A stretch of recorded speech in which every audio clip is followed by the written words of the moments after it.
So please, Cindy. Awesome. Can you all hear me? Excellent. And I'm going to stand up here just so I can see my slides in front of me. I'm not trying to separate myself from you. So I am Cindy Chickalese. I am a product manager at the Wikimedia Foundation. I'm the product manager for the MediaWiki platform in the core platform team. And so I'm going to tell you a little bit now about the core platform team within the Wikimedia Foundation and how we steward the MediaWiki software that is powering what a lot of us are talking about this 3 days. So I'm going to talk very briefly about the Wikimedia Foundation, which is the parent organization, and then talk about the core platform team, which is the team that I work on, the structure, the mission, and the goals of the team. I'll talk about the core platform team roadmap, a little bit about what we're doing with MediaWiki, what our plans are for MediaWiki in the next several years. And so hopefully that's of interest to you all, because I know that before I joined the foundation, one of the things that I wanted to know most was, what's the roadmap? That's one of the reasons I joined the foundation. Let's publicize what the roadmap is and where we're going. So I'm going to talk about that a little bit. I'll talk a little bit about the development processes. We got a new engineering manager, I guess around 6 months ago, maybe. Joined the team, and we've instituted some much more disciplined development processes within the team that I think will help people understand a little bit better, first, how we're implementing the roadmap, as well as how you can interact with the team, and that's really the last point, how to communicate with and interact with the core platform team around the MediaWiki software. So probably we all know the catchphrase, the mission of the Wikimedia Foundation, to imagine a world in which every single human being can freely share in the sum of all knowledge. So the Wikimedia Foundation is a nonprofit foundation that was created to steward Wikipedia, the encyclopedia, and the sister Wikimedia project of Wikipedia, so Commons and the other Wikimedia projects. So as steward, they're responsible for the essential infrastructure to power Wikipedia, including the data centers and the connectivity and the servers to actually power Wikipedia and the other Wikimedia resources. In addition, we have a fundamental role in stewarding the software that supports Wikipedia, which is fundamentally Wikipedia, and then there are also a number of services around MediaWiki that help provide the infrastructure that powers Wikipedia. So the Wikimedia Foundation, at its very core, is there to support free knowledge and to support the ability of every human being to be able to share in that free knowledge through the Wikimedia projects. So the core platform team, which is the team that I'm on, was formed July a year ago, a little over a year ago, July 2018, by combining two teams, the MediaWiki platform team, which is the team that I joined when I joined the Wikimedia Foundation a little over 2 years ago, July 2017. I joined as product manager for the MediaWiki platform in the MediaWiki platform team. Was additionally a separate team, the Wikimedia Services team, that was responsible for the services that exist in the Wikimedia infrastructure around MediaWiki, things that like Parsoid, the support for Parsoid in REST base and other microservices that support that infrastructure. So these two teams merged in 2018, and so to create this core platform team. And the core platform team has the primary responsibility then for the MediaWiki platform and the service infrastructure supporting the projects. The team is comprised of a director, Corey Floyd, a program manager, Kate Chapman, two product managers, myself and Evan Prodrumo. And we just hired a technical writer, which is very exciting, an engineering manager, as I mentioned, and we have 9 engineers doing the development. So we've got a robust organization to work to maintain the software and services of MediaWiki. And that involves both reactive work, where we're fixing bugs, we're fixing issues that arise, cleaning up technical debt, as well as creating new features through new initiatives. And there's the link there. My slides will be online if you want to click through. There's a page on MediaWiki.org that documents the core platform team and has links to a lot of additional resources about the team. So we all got together, the core platform team, in San Antonio in June, I want to say, several months ago. And we actually spent some time workshopping a mission statement. So the core platform team's mission statement is that we shepherd Wikimedia's essential software and infrastructure technologies, enabling our users and developers to unlock free knowledge.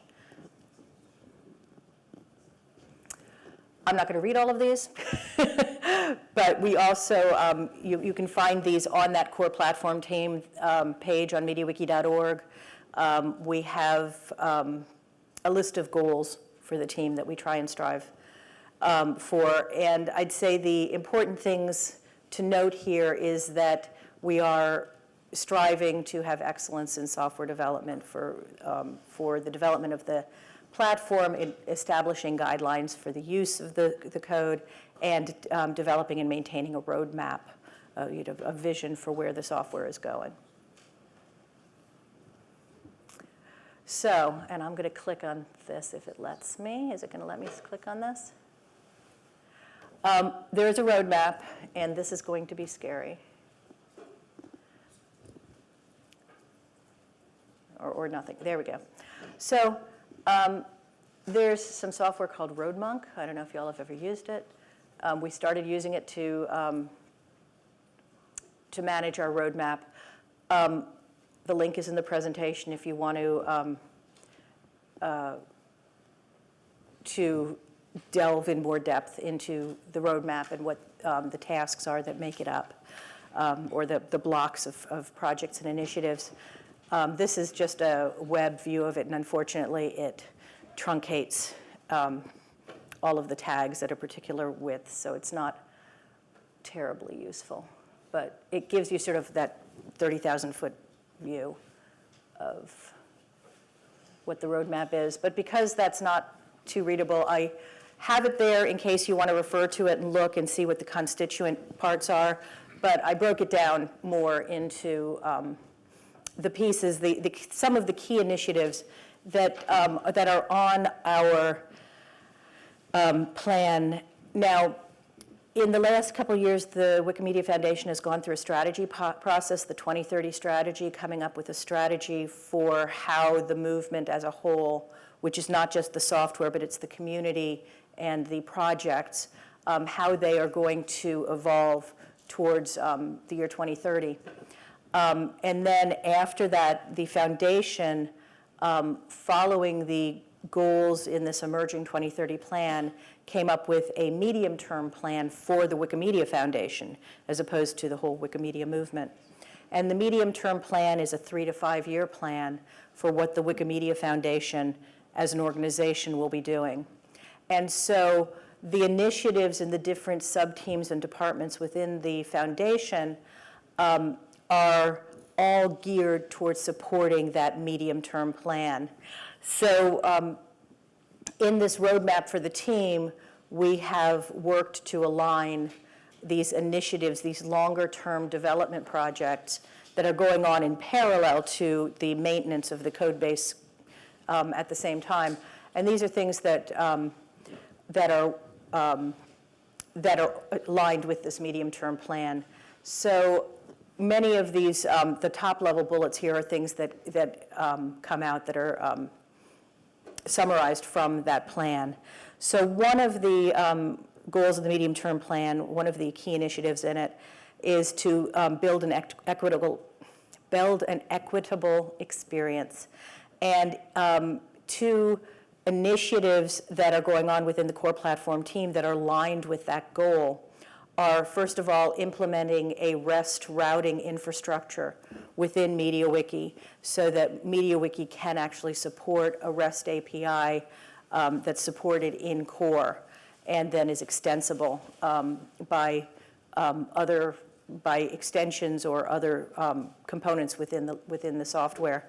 And that's important because for the second element here, work has just begun on pulling together a working group for looking at the front-end architecture of MediaWiki. So right now, MediaWiki, the user interfaces, so if you're using the desktop interface, you're making a web request and you are getting back a composed page of your content.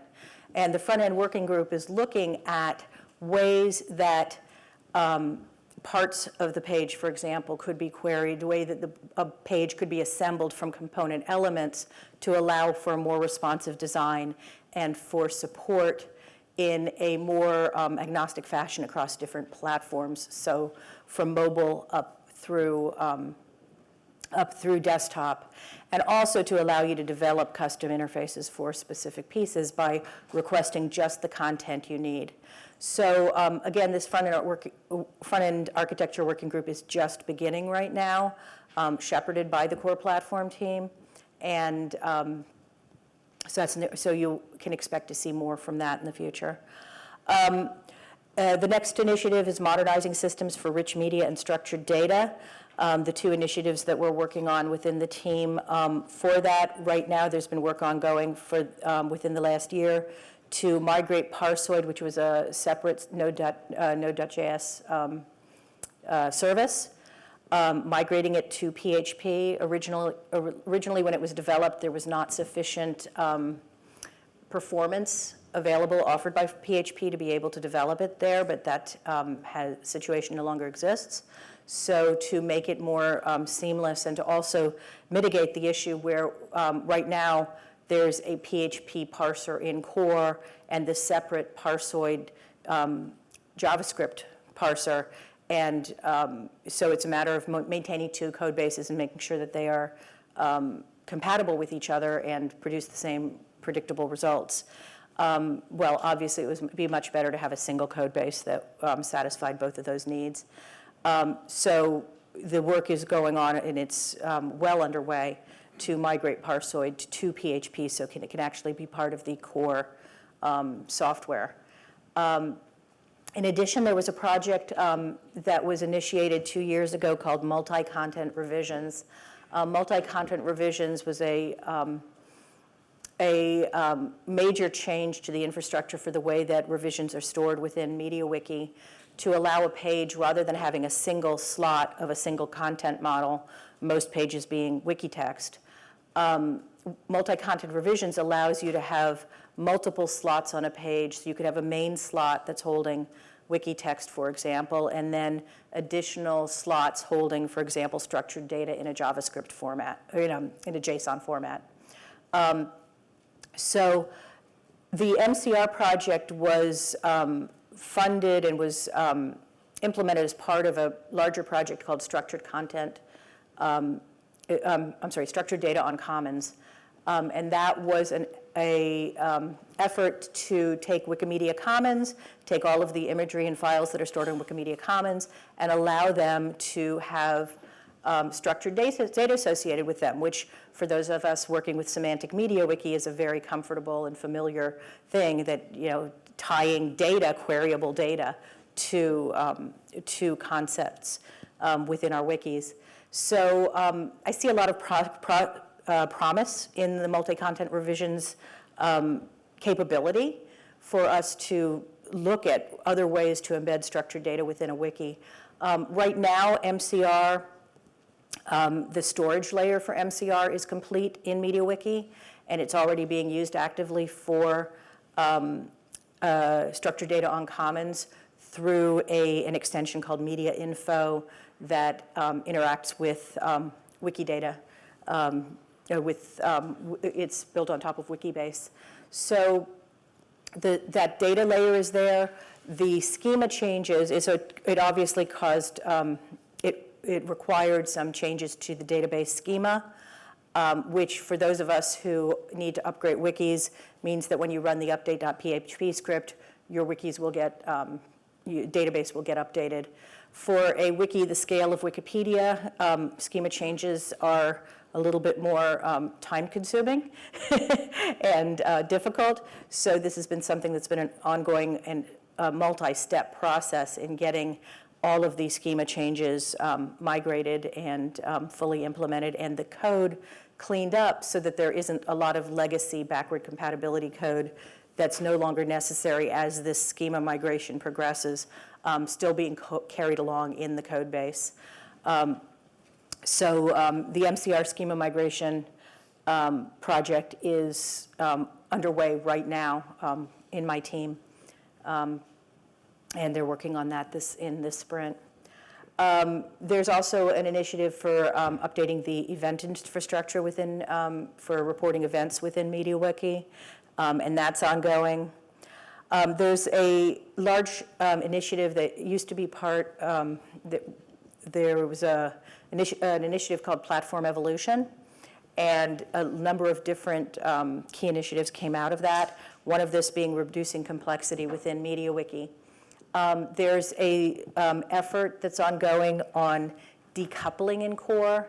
So the way that MediaWiki core has evolved over the last years, we wound up in a situation where there are multiple key classes within the code base that depend upon each other in a circular fashion. So class A depends upon class B, which depends upon class C, which depends upon class A, for example, and many other styles of tangles of that nature.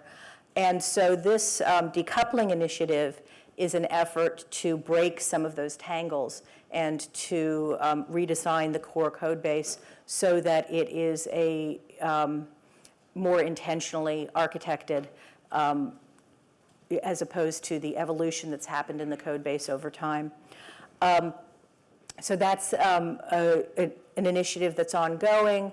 It would now allow us in the future to have more of a componentized architecture where if you've got distinct components with strong cohesion within them but limited coupling to other components around them, you can have a well-defined interface and you can have a more componentized architecture for increased quality in the code base. There's also work that's a little bit further out looking at having a more disciplined extension API interface in the code and looking at re-architecting the current hook system within MediaWiki, and there's an RFC out about that and coming up with action hooks and filter hooks. And so that's a sort of a longer-term project that we're looking at that potentially will have impacts upon the interface for, cause some changes to extensions. There's another initiative that's actively being worked within my team that falls under the line of modernizing testing and the testing and deployment pipeline. There was a desire to be able to, especially before beginning this, getting seriously far into this decoupling initiative, to be able to come up with tests through the Action API interface so that we could do better testing at an integration testing level of the MediaWiki API. Before you're going to make major changes to the code base, you want to know what the existing behavior is and how it tests out. And then ensure as you make changes to the code base that the interface stays the same, that the behavior stays the same, and that you aren't making breaking changes.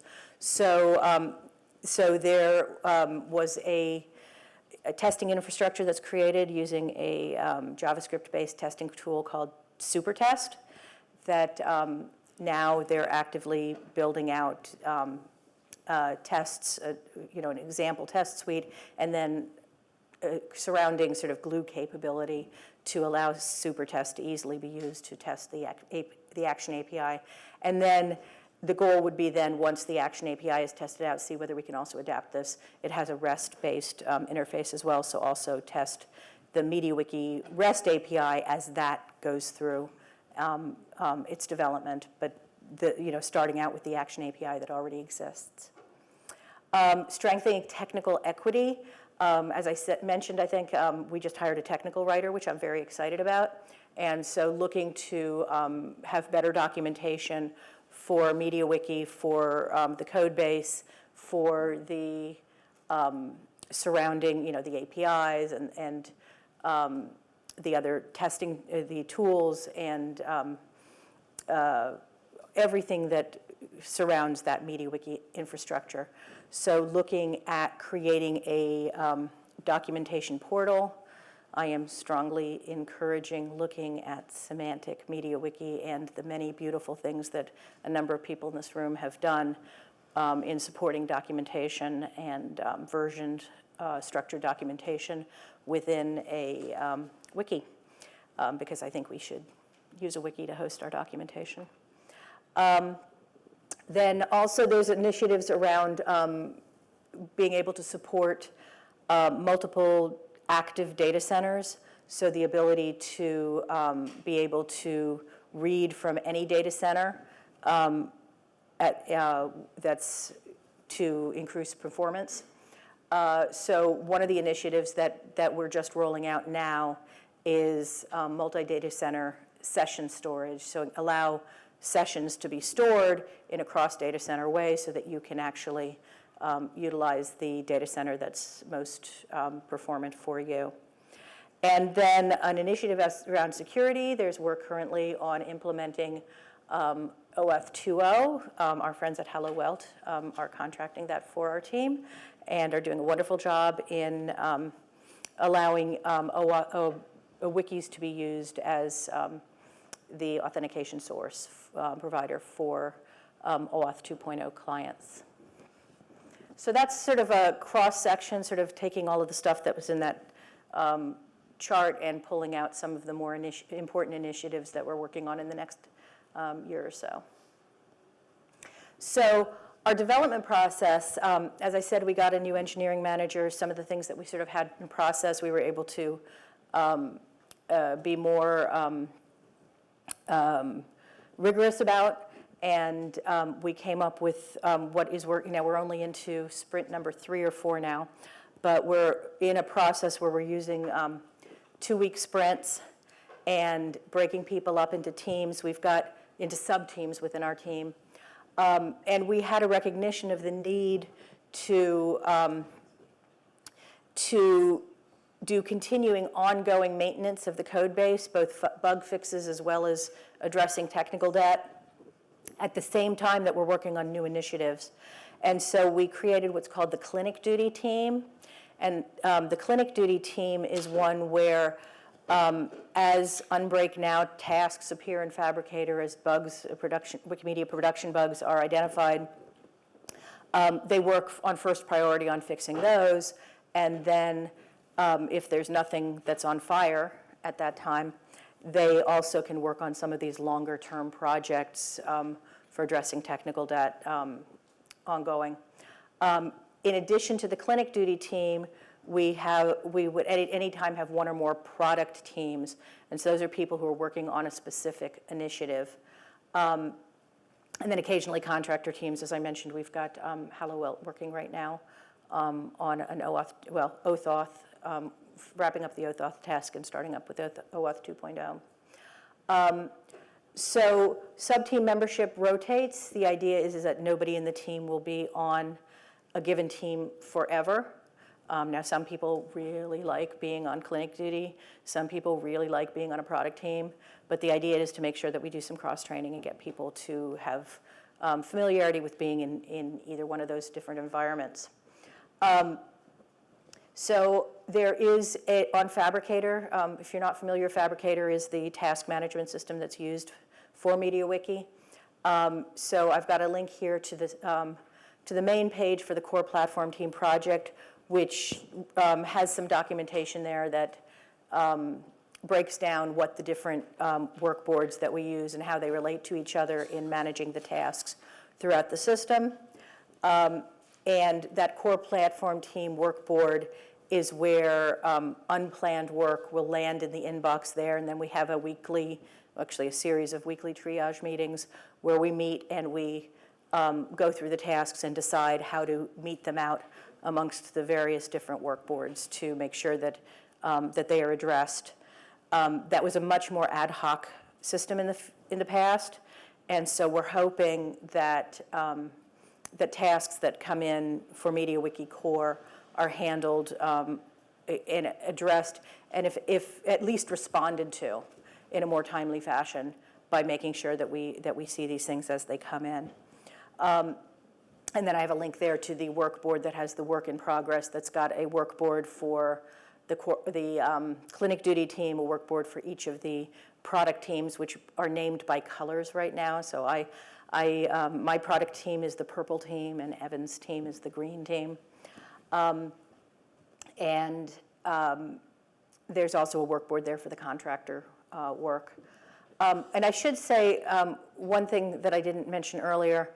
So the core platform team, I have explained what the responsibility is, but that's not the complete responsibility for all of the software within the foundation. The core platform team resides within the technology department, and there are some other aspects of software development that happen within the technology department. We have a performance team that, for example, that deals with issues of performance and making sure that the MediaWiki software and infrastructure is performant. You may have seen an announcement about a week ago of the load time of the Wikimedia sites being reduced significantly by cleaning up the modules, by eliminating unnecessary modules that were loaded at page load time, and making sure that they would only be loaded as needed rather than by default. And that was a significant reduction in page load time and resources, the amount of energy that it takes across the infrastructure to actually load a page within when it gets a request. So that happens within the technology team. We also have a whole product organization that's responsible for the user-facing code. So, for example, the apps, the elements of the desktop interface, and what the editing experience is like. So all of that happens over in the product organization with a whole other group of software developers. So I talked a lot about the clinic duty sub-team already. It's responsible for the reactive work as well as maintenance and tech debt. And we're going, as I said, on a 2-week sprint for that. So people, if they like doing maintenance, can be there for a longer period of time. But everybody will get a taste of it, but they might also want to work on longer-term projects. The product sub-teams, as I mentioned, there's currently 2, purple and green, and work on these core platform team initiatives. If you like wandering through Fabricator and looking at tasks, you'll see that within the core platform team workboards now, we've broken up our tasks representing our initiatives into different types. The top-level tasks that are used to sort of corral all of the subtasks are initiative tasks. Those initiatives are broken up into epics. Epics generally last a couple sprints, 2 or 3 sprints, so 4 to 6 weeks per epic. We break the epics then up into user stories. We're just getting used to that. A lot of us haven't worked too much with user stories before, but the idea being describing some set of user-facing functionality, and the user is not necessarily user as in user interface, but who's this code being developed for, so that we can sort of break it up into chunks of functionality that need to be delivered as part of the epic. And then those user stories are broken up into engineering tasks, and those engineering tasks are the typical Fabricator tasks that we know and love that are a specific piece of engineering activity that need to be done. All of these tasks exist in Fabricator. We go through a process where the team leadership, we meet and we use yet another tool called Asana that we use to plan out the initiatives and move the initiatives across the work boards to say, are they defined? Do they have we broken them out? Do we have approval? Do we know what we're doing? And so we start out planning the initiatives in that way, and then there's a page on MediaWiki.org for each initiative. So if you're interested in more information about the initiatives that I presented earlier, you can go to the MediaWiki.org page I linked to, and there is a sub-page there for each initiative that talks about what the intent of the initiative is, and how much work we think, and how it breaks down into epics. Once we get to that point that we've got an approved initiative in MediaWiki.org, then it gets translated into tasks in Fabricator, get managed in that way. Fabricator, you gotta love it or hate it. It is a task management system. It does, millions of tasks in there. It tracks them. It allows you to link them. But it can sometimes be difficult to get that sort of 30,000-foot view of what your project is. So because it's what I do, I created a wiki. So I created a wiki that I have a cron job that scrapes Fabricator once an hour, and this is going to be too small to read, but I scrape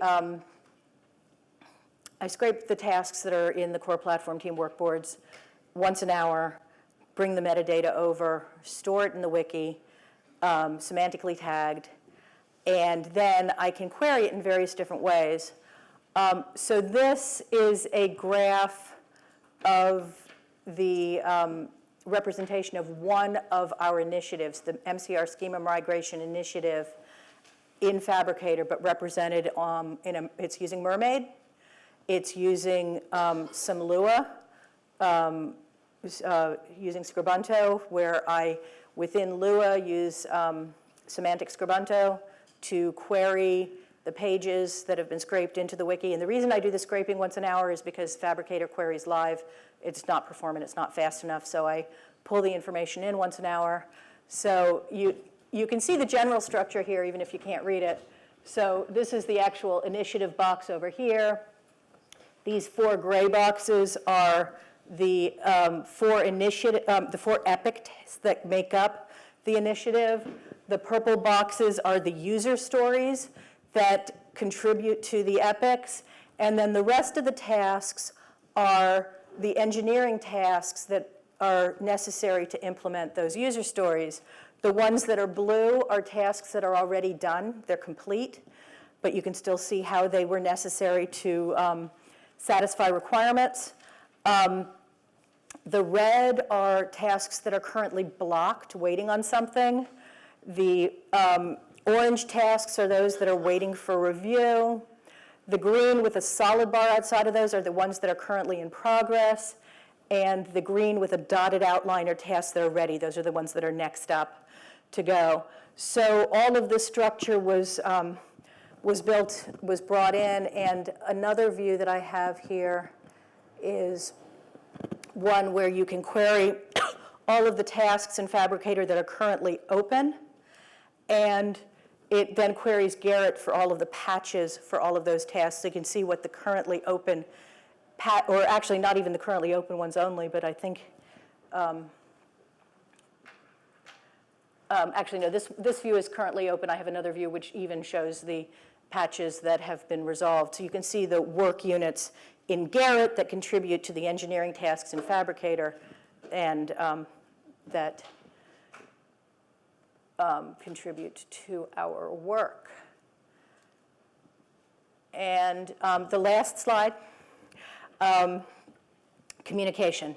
So if you want to communicate with the core platform team, well, the first way, and I don't actually have it up here, but hey, I'm happy to talk anytime. But if you want to communicate electronically, you can always report bugs in Fabricator. If it's something that's a reactive task,